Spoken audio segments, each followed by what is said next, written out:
Queridos irmãos da Igreja Presbiteriana de Vila Nova, aqui é o pastor Erickson, pastor da Primeira Igreja Presbiteriana de Goiânia, e eu gostaria, nesta ocasião tão especial, comemorando os 75 anos desta amada igreja, deixar aqui os nossos cumprimentos fraternos a cada irmão, a cada irmã, a todo o conselho desta igreja. E deixo aqui também uma palavra de Deus para a nossa meditação no Salmo 105, versos 1 ao verso 6, que diz assim: Rendei graças ao Senhor, invocai o seu nome, fazei conhecidos entre os povos os seus feitos. Cantai-lhe salmos, narrai todas as suas maravilhas. Gloriai-vos no seu santo nome, alegre-se o coração dos que buscam o Senhor. Buscai o Senhor e o seu poder. Buscai perpetuamente a sua presença. Lembrai-vos das maravilhas que fez, dos seus prodígios e dos juízos de seus lábios, vós, descendentes de Abraão, seu servo, vós, filhos de Jacó, seus escolhidos. Que o Senhor abençoe esta amada igreja por muitos e muitos anos e que ela seja na nossa cidade sempre uma referência de um ensino sério e comprometido com a palavra de Deus. Fica aqui os nossos cumprimentos e um grande abraço a cada um de vocês.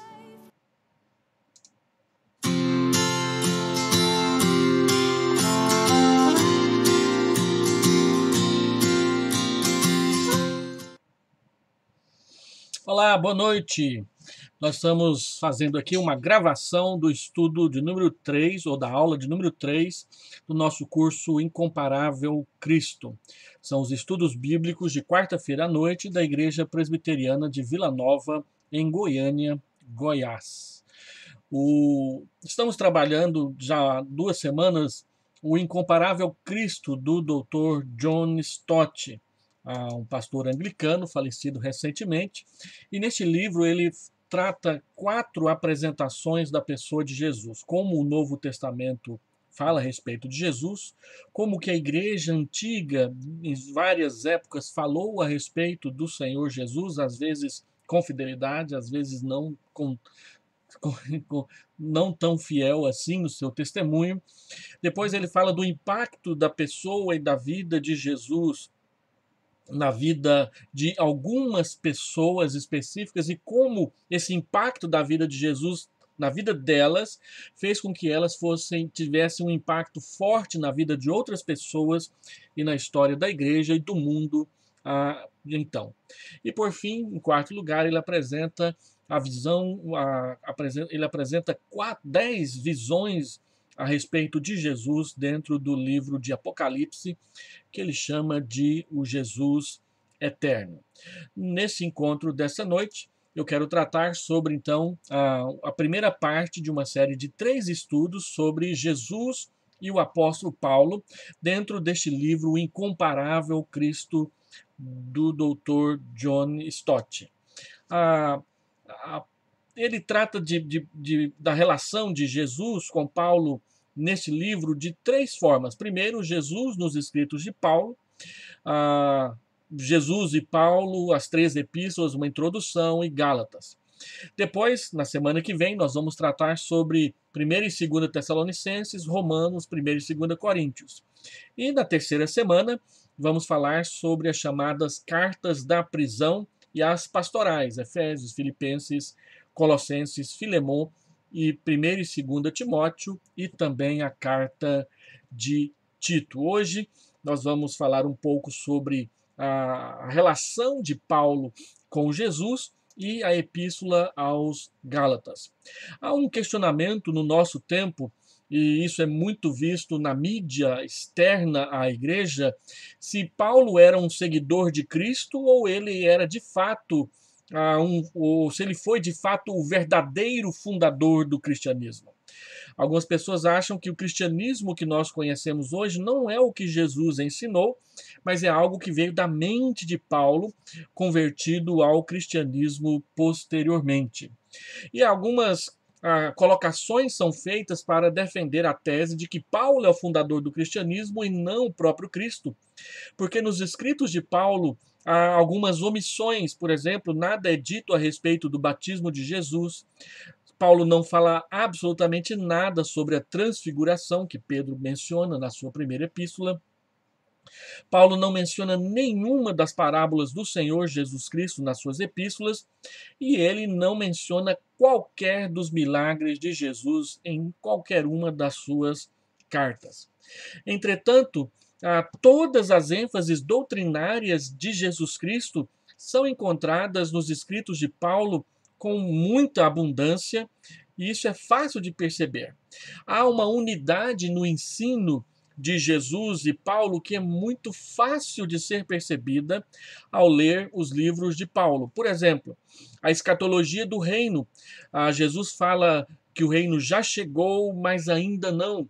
Isso é encontrado com muita facilidade nos ensinos de Paulo nas cartas de Tessalonicenses, também nas cartas aos Coríntios. Paulo menciona essa questão de que já recebemos a Cristo, o reino de Deus já veio para nós, mas ainda não, pois nós só estaremos completamente no reino após a ressurreição e a volta do nosso Salvador. Jesus fala de si mesmo como Filho de Deus. Paulo menciona, especificamente, eu cito Romanos 1, versículo 3 e versículo 4, que Jesus é o Filho de Deus. Observe comigo esse texto de Romanos, capítulo 1, versículo 3 e também o versículo 4, que é bem a introdução da epístola de Paulo aos Romanos. Ele então fala que Jesus foi anunciado pelos profetas nas Sagradas Escrituras, o qual foi por Deus outrora prometido por intermédio dos seus profetas nas Sagradas Escrituras, com respeito ao seu filho, o qual, segundo a carne, veio da descendência de Davi e foi designado Filho de Deus com poder, segundo o Espírito de santidade, pela ressurreição dos mortos. De quem ele está falando? A saber, Jesus Cristo, nosso Senhor. Então, Paulo repete a ênfase de Jesus a respeito de que ele é o Filho de Deus, sem qualquer acréscimo, sem qualquer invenção. Paulo também demonstra para nós a centralidade da cruz na salvação. Paulo diz que foi por meio do sangue de Jesus derramado na cruz que ele nos trouxe a salvação, a adoção de filhos para pertencermos a Cristo, para pertencermos a Deus e poder chamá-lo de nosso Pai. Paulo também repete a ênfase de Jesus que aparece na parábola do fariseu e do publicano em Lucas 18, a ênfase na justificação pela fé. Lá na parábola que Jesus conta, Jesus disse que o publicano ficava lá atrás, batendo constantemente a mão no peito e dizendo: seja propício a mim, pecador. Ou seja, que o sacrifício que é feito sobre o altar, ali no templo onde ele e o fariseu estavam, fosse por ele, fosse a favor dele. Paulo repete essa ênfase em toda a epístola de Romanos, na epístola aos Gálatas, nas menções que Lucas faz nas falas de Paulo no livro de Atos, de tal modo que Paulo não ensina nada diferente daquilo que Jesus ensinava sobre a justificação pela fé. Também a ética cristã do amor sacrificial em favor dos outros, que Jesus menciona de forma tão bela no Sermão da Montanha, Paulo repete em Romanos, capítulo 12, quando diz que nós devemos preferir em honra uns aos outros, cuidar uns dos outros, se alguém nos ferir, servi-los, se alguém tem sede, dar de beber, dar de comer. Paulo repete todas as ênfases de Jesus Cristo. E Paulo ensina a respeito da ceia fora dos evangelhos. Somente em 1 Coríntios, capítulo 11, é que nós temos ensino específico a respeito da ceia, e Paulo simplesmente diz que repete o que ele recebeu, que na noite em que o Senhor Jesus foi traído, tomou o pão, tomou o cálice, repartiu com os discípulos: tomai e comei, fazer isso em memória de mim. E é muito interessante, perdão, é muito interessante observar que quando Lucas narra a ceia, ele usa a mesma linguagem que Paulo usa em 1 Coríntios capítulo 11, uma vez que Lucas foi discípulo do apóstolo Paulo. Mas Paulo enfatiza que ele não acrescentou nada ao ritual da ceia, pelo contrário, ele diz que fez e repetiu aquilo que ele tinha recebido do próprio Senhor Jesus, quando Jesus o vocacionou para ser apóstolo. Andando mais um pouquinho, então, nessa questão, as poucas diferenças entre Jesus e Paulo, elas estão relacionadas ao fato de Jesus ter pregado somente aos judeus, enquanto Paulo foi enviado pelo próprio Senhor Jesus, Atos capítulo 13, aos gentios, em resposta ao mandamento do próprio Senhor Jesus, que disse: ide por todo o mundo e pregai o evangelho a toda criatura, não somente aos judeus, mas a todas as pessoas. Quando Paulo se envolveu na controvérsia do Concílio de Jerusalém, em Atos 15, ele estava discutindo não só a questão da circuncisão e da justificação pela fé somente, mas ele estava discutindo o mandamento de Jesus de que o evangelho não deveria ser pregado somente aos judeus, mas ele deveria também ser repartido para todos os gentios, conforme o Senhor havia dito e ordenado na grande comissão. Tendo feito essa introdução, eis aqui um esboço das 13 epístolas paulinas, sem considerar o livro de Hebreus, que alguns dizem que foi Paulo que escreveu, mas outros dizem que não. Então não estamos incluindo a epístola aos Hebreus aqui como um escrito de Paulo. Aqui, nessa coluna, nós temos a data aproximada de cada um desses escritos, o período em que aconteceu, que grupo está essas cartas e quais são as cartas e, por fim, um resumo do tema principal de cada uma delas.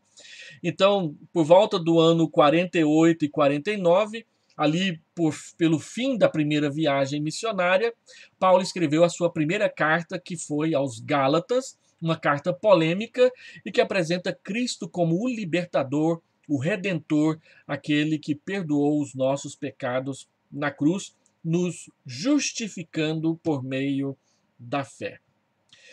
Por volta do ano 50 a 52, durante a segunda viagem missionária, Paulo então escreve as suas primeiras cartas, depois da carta aos Gálatas, obviamente, que são 1ª e 2ª Tessalonicenses, escritas 6 meses após a fundação dessas igrejas, e a fundação das igrejas, da igreja de Tessalônica aconteceu exatamente na segunda viagem missionária e não na primeira. As 2 cartas aos Tessalonicenses mostram Cristo como o juiz que virá, e boa parte do ensino escatológico de Paulo está exatamente nessas 2 cartas. Por volta dos anos 53 a 57, durante a terceira viagem missionária, Paulo então escreve as suas principais cartas, que são Romanos, 1ª e 2ª Coríntios. Nessas 3 cartas, Paulo apresenta Cristo como Salvador. Em Romanos, aquele que nos dá a justificação pela fé, e em 1ª e 2ª Coríntios, aquele que deve governar a vida da igreja e que pagou o preço do seu sangue por cada uma das igrejas. Por volta dos anos 60 a 62, durante a primeira prisão de Paulo em Roma, ele escreve então as chamadas cartas da prisão: Colossenses, Filemão, Efésios e Filipenses. Em cada uma dessas cartas, Cristo é apresentado como o Senhor Supremo. Aquele que nos libertou do império das trevas, Colossenses. Aquele que nos liberta de qualquer tipo de escravidão, Filemão. Aquele que nos deu vida estando nós mortos nos nossos delitos e pecados para governar sobre nós, Efésios. E aquele que governa a sua igreja e a pastoreia, conforme está escrito em Filipenses. Entre os anos 62 e 67, durante a sua libertação e segunda prisão, ele escreve então as cartas pastorais, 1ª e 2ª Timóteo e Tito. Em cada uma delas ele mostra Cristo como a cabeça da igreja, aquele que governa o seu povo. Nós vamos subdividir essas 13 epístolas em grupos de estudo, e hoje eu quero me concentrar no final dessa palavra na Epístola aos Gálatas. Então, Gálatas nos apresenta Jesus como o libertador. A grande questão que muitas pessoas perguntam é qual epístola foi escrita primeiro, Gálatas ou 1 Tessalonicenses? Alguns estudiosos defendem que, por causa da simplicidade e da falta de qualquer menção à polêmica da circuncisão, Paulo deveria ter escrito 1 Tessalonicenses antes. E como ele escreveu 6 meses apenas depois da fundação da igreja de Tessalônica, isso traz uma boa margem para que Tessalonicenses poderia ter sido a primeira epístola a ser escrita por Paulo. Todavia, Dr. John Stott, no seu livro aqui, Incomparável Cristo, ele defende que Gálatas é que foi escrita primeiro, exatamente porque o tema de Gálatas é o tema do Concílio de Jerusalém, que está narrado para nós no capítulo 15 de Atos, que trata dessa controvérsia, a primeira grande controvérsia da história da igreja. E a razão por que Stott acredita que Gálatas tenha sido a primeira carta é porque ela não menciona o Concílio de Jerusalém, que acontece em Atos 15, por volta do ano 49, alguns falam que foi o ano 50, porque o tema de Gálatas é exatamente o tema da polêmica, e a discussão do capítulo 1, 2 de Gálatas, que é uma discussão histórica, serve de pano de fundo para toda a polêmica que deu ocasião à realização do Concílio de Jerusalém em Atos 15, que tratou da questão do papel e o lugar da circuncisão na justificação do pecador. Gálatas é, de longe, a carta mais polêmica de Paulo. Ele mostra indignação contra os falsos mestres, a linguagem de Gálatas é muito forte, e ele anatematiza quem perverte o evangelho, capítulo 1, versículo 8 e 9, e chega a confrontar Pedro publicamente por causa da sua incoerência no que diz respeito a pregar a fé, mas ficar aceitando a dissimulação dos judeus na questão sobre a circuncisão. Paulo traz uma linguagem muito forte na Epístola aos Gálatas contra o erro doutrinário dentro da vida das igrejas. Às vezes nós subestimamos a questão do erro na vida de uma igreja local, dizendo que polêmicas doutrinárias é que atrapalham a vida da igreja, mas não. O erro, quando ele encontra lugar numa igreja, ele perverte o evangelho e acaba afastando as pessoas de Cristo e esfriando a sua fé. Por isso, Paulo é tão duro numa questão que é básica para o cristianismo, que é a doutrina da justificação pela fé somente. Ninguém é salvo porque praticou obras de caridade ou porque obedeceu à lei em vários pontos. Paulo vai mostrar na Epístola de Gálatas que a questão da salvação é mais profunda do que simplesmente eu dizer que creio, sem, contudo, mudar o meu comportamento de vida. E o texto fundamental para a Epístola de Gálatas, então, é capítulo 5, versículo 1. Paulo diz: para a liberdade foi que Cristo nos libertou. Permanecei, pois, firmes, e não vos submetais de novo a jugo de escravidão. Que liberdade é essa que Cristo nos deu? E Paulo a descreve ou a cita aqui no versículo 1 do capítulo 5. Essa liberdade, ela é liberdade em duas frentes. Primeiro, a liberdade cristã é ser livre da lei. Paulo diz que a justificação ou a morte de Cristo na cruz nos libertou do jugo da lei. A lei, ela nos condena, ela condena ainda mais o nosso pecado, porque a lei deixa em evidência a nossa incapacidade de obedecer plenamente a Cristo. O Antigo Testamento diz que quem a obedecer a lei de Deus, viverá por ela e viverá eternamente. Mas o que acontece é que não há ser humano capaz de guardar a lei de Deus em todos os seus pormenores, sem tropeçar, sem cair em qualquer tentação na sua caminhada. Paulo vai argumentar no capítulo 3 de Gálatas que a lei nos foi dada não para nos salvar. Ela nos foi dada para mostrar a nossa incapacidade de obtermos a salvação pelos nossos próprios esforços e então apontar a Cristo como Salvador e nos levar até Ele. Então, Paulo usa duas linguagens. A lei é como uma prisão que nos segura para impedir que nós venhamos a pecar mais do que poderíamos pecar por causa do nosso pecado. E ela é um aio, ela é um guia que nos leva até Cristo. O aio era o escravo que levava a criança da nobreza para a escola. Ele conduzia a criança até a escola e depois trazia a criança de volta para o lar. Paulo diz que a lei serviu-nos de aio para nos conduzir até Cristo. A lei não salva, mas ela diz quem é o Salvador e quem pode nos salvar. Uma vez que a lei não pode nos salvar, tentar obedecer à lei se tornou num jugo de escravidão para os judeus e também para qualquer um de nós gentios que quiséssemos tentar agradar a Deus obedecendo à lei. Em nenhum momento Paulo diz que a lei tem erro ou que ela nos leva a pecar.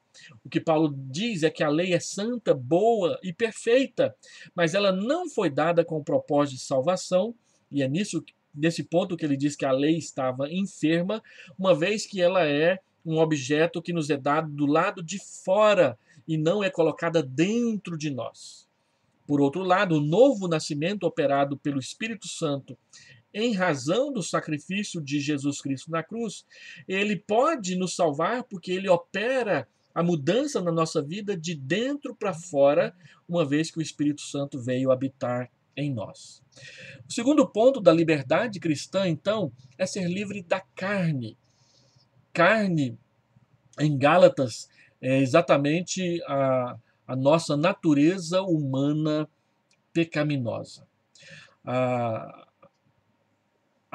justificação pela fé nos livra da lei, porque a maldição da lei é o seu julgamento sobre os desobedientes, Gálatas 2:21, 3:10 e 3:13. Agora também Paulo fala da liberdade da carne, liberdade da nossa natureza humana pecaminosa. A carne é a nossa natureza humana pecaminosa, que também é autocomplacente, está sempre abrindo portas e brechas para a permanência do pecado na nossa vida. E Paulo ensina no capítulo 5 de Gálatas, a partir do verso 16 até o verso 21, que há uma guerra constante entre nós, a carne, a nossa natureza humana pecaminosa, e o Espírito Santo. De modo que, se nós andarmos no Espírito, não satisfaremos aos desejos profundos, aos anelos, às concupiscências da nossa carne.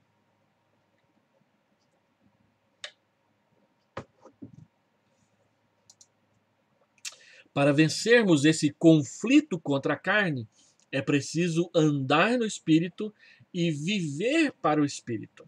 Capítulo 5, verso 16 e verso 25. Nesse breve parágrafo do capítulo 5, do verso 14 até o final do capítulo 6, ali por volta de 6:14, Gálatas 5:16 a 6:14, Paulo usa 7 expressões que mostram como é a ação do Espírito Santo na nossa vida. Andar no Espírito, viver no Espírito, o fruto do Espírito, semear para o Espírito, colher do Espírito, ser guiados pelo Espírito. São 7 expressões que mostram que a nossa relação com Deus ela é feita, ela é mantida exatamente pela ação do Espírito Santo na nossa vida e a nossa obediência, a nossa entrega ao seu pastoreio, ao seu cuidado. Paulo, então, repetindo, diz que a cruz nos liberta da maldição da lei, E o Espírito Santo nos liberta de nossa natureza humana decaída, restaurando a imagem de Deus em nós por meio da produção do seu fruto, que é alegria, paz, bondade, amor, benignidade, mansidão, fidelidade e coisas como essa contra as quais não há lei. Por essa razão, não somos mais escravos, diz o apóstolo Paulo em Gálatas, mas somos descendentes espirituais e filhos e filhas de Deus por meio de Abraão. Veja comigo essas referências. Gálatas 3, 29 e 4, 7, aqui na leitura das Escrituras. Gálatas 3, 29, o último versículo do capítulo 3. E se sois de Cristo, também sois descendentes de Abraão e herdeiros segundo a promessa. E depois, o capítulo 4, versículo 7, quando ele diz: de sorte que já não és escravo, porém filho, e sendo filho, também herdeiro de Deus. O ponto forte, então, que Paulo nos apresenta aqui em Gálatas é que somos livres em Cristo. Não para fazermos o que quisermos com a nossa vida, mas para vivermos para Cristo. Veja o que Paulo diz com todas as letras em Gálatas, capítulo 2, versículo 19 e versículo 20. Ele diz: porque eu, mediante a própria lei, morri para a lei, a fim de viver para Deus. Estou crucificado com Cristo. Logo, já não sou eu quem vive, mas Cristo vive em mim. E esse viver que agora tenho na carne, vivo pela fé no Filho de Deus, que me amou e a si mesmo se entregou por mim. Não anulo a graça de Deus, ele diz, pois se a justiça é mediante a lei, segue-se que Cristo morreu em vão. Já não sou eu quem vive, mas Cristo vive em mim. Deixa eu então partir para o final do estudo dessa noite, fazendo algumas aplicações para nós. Primeira delas, quem não crê na inspiração e autoridade das Escrituras buscará respostas na sua imaginação, nos ditames da sociologia, da filosofia, da psicologia popular, quando as pessoas rejeitam a Cristo por abraçar um outro tipo de ideologia. Quem crê na Escritura sabe que ela revela a Deus para nós e revela Jesus Cristo como enviado de Deus para a nossa salvação. O objetivo de Jesus em vir até este mundo foi exatamente tratar com o drama do pecado e da redenção e realizar o perdão dos pecados para nós pecadores. Lembre-se disso, que se você quer entender o Evangelho, se você quer entender Jesus, você precisa se comprometer com a Escritura e não simplesmente olhar para ela como um livro qualquer e muitas vezes desprezível. Nós sustentamos que o que a Bíblia ensina revela a vontade de Deus para as nossas vidas. Creia em Jesus Cristo, creia na sua palavra. Segundo, assim como em Paulo, Cristo deve ocupar o centro e o controle das nossas vidas. Logo, já não sou eu quem vive, mas Cristo vive em mim, e esse viver que eu tenho neste corpo, nessa carne, vivo pela fé no Filho de Deus que me amou e a si mesmo se entregou por mim. A única forma de se viver para Deus é entregando a sua vida para Jesus. Se você quer viver para Deus sem crer que Jesus é o Filho de Deus, o mediador, o único mediador entre nós e os homens, você não conhecerá a salvação. Eu sou o caminho, a verdade e a vida, ele disse. Ninguém vem ao Pai senão por mim. Creia em Jesus.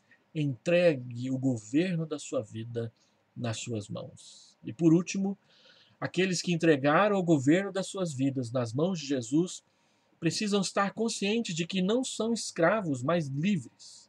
Nós não somos escravos, mas livres, e a nossa liberdade não significa liberdade para viver no pecado e abraçar qualquer tipo de escolha e estilo de vida que acharmos mais conveniente e mais confortável para nós. Pelo contrário, é preciso viver em santidade, e a santidade não é medida pela minha linguagem ou pela forma como eu concebo uma vida religiosa altruísta, abnegada e dedicada aos outros. A santidade ela é determinada por minha relação com Deus, pela sua relação com Deus, pela nossa relação com Deus. Ele é santo. E a Bíblia diz que nós devemos ser santos como ele é santo. Santidade não é um luxo que nós escolhemos para exibir a nossa fé diante das pessoas. Santidade é um estilo de vida determinado para aqueles que foram livres da escravidão do pecado e agora vivem para a glória de Deus. Vamos orar? Deixa eu orar por você. Deus, eu quero pedir a tua bênção sobre cada pessoa que irá assistir esse vídeo. Que ele possa produzir na vida dos ouvintes, dos leitores do livro que o Dr. John Stott escreveu, possam te conhecer e, te conhecendo, entregar as suas vidas nas suas mãos. Abençoa cada um, guarde a cada um de nós nesse tempo de pandemia, protegendo-nos da enfermidade, não permitindo que levemos vida desleixada e de uma tolerância descabida na hora de sairmos de casa, na hora de estarmos em qualquer grupo.